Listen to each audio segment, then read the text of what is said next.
श्री कृष्ण को भगवान विष्णु के 8वें अवतार के रूप में जाना जाता है।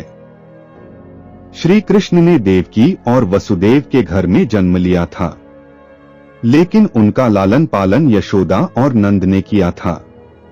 इस अवतार का विस्तृत वर्णन श्रीमद् भागवत पुराण में मिलता है। आइए जानते हैं कृष्ण जी के जन्म की पूरी कथा। मान्यताओं के अनुसार द्वापर युग में मथुरा में राजा उग्रसेन का राज था। कंस उनका पुत्र था, लेकिन राज्य के लालच में अपने पिता को सिंहासन से उतारकर कंस स्वयं राजा बन गया और अपने पिता को कारागार में डाल दिया। कंस की एक बहन थी देवकी। कंस देवकी का विवाह अपने मित्र वासुदेव के साथ कर देता है। उसी समय आकाशवाणी होती है कि देवकी का 8वां पुत्र कंस का वध करेगा। आकाशवाणी के बाद कंस ने वासुदेव और देवकी को कारागार में कैद कर दिया।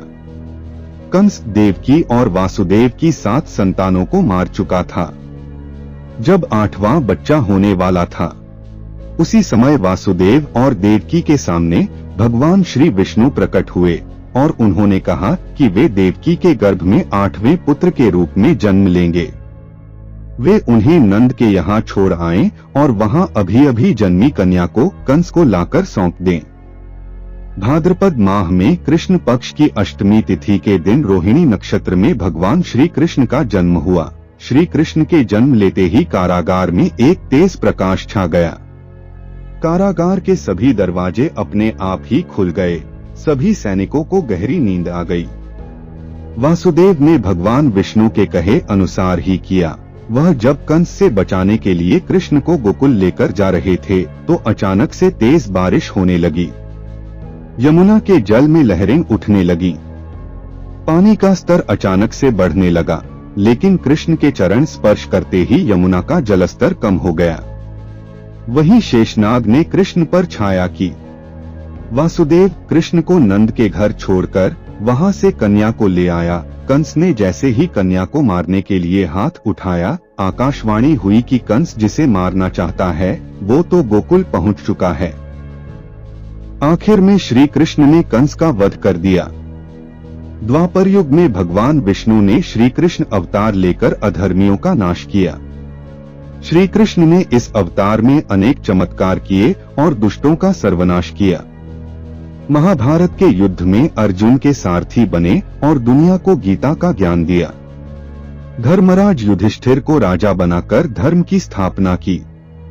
भगवान विष्णु का ये अवतार सभी अवतारों में सबसे श्रेष्ठ माना जाता है। जब जब इस पृथ्वी पर असुर एवं राक्षसों के पापों का आतंक व्याप्त होता है, तब तब भगवान विष्णु किसी न किसी रूप में अवतरित होकर पृथ्वी के भार को कम करते हैं। उन्होंने जो भी कार्य किया उसे अपना महत्वपूर्ण कर्म समझा। अपने कार्य की सिद्धि के लिए उन्होंने सामदाम दंड भेद सभी का उपयोग किया, क्योंकि उनके अवतार लेने का मात्र एक उद्देश्य था कि इस पृथ्वी को पापियों से मुक्त किया जाए। अपने इस उद्देश्य की पूर्ति के लिए उन्होंने जो भी उचित समझा वही किया। उन्होंने कर्म व्यवस्था को सर्वोपरि माना। कुरुक्षेत्र की रणभूमि में अर्जुन को कर्म ज्ञान देते हुए उन्होंने गीता की रचना की। तो दोस्तों, कैसी लगी यह वीडियो? अगर वीडियो अच्छी लगी हो तो वीडियो को लाइक जरूर करें और ऐसी ही कथा और कहानियां सुनने के लिए MTV चैनल को सब्सक्राइब करना ना भूले। धन्यवाद।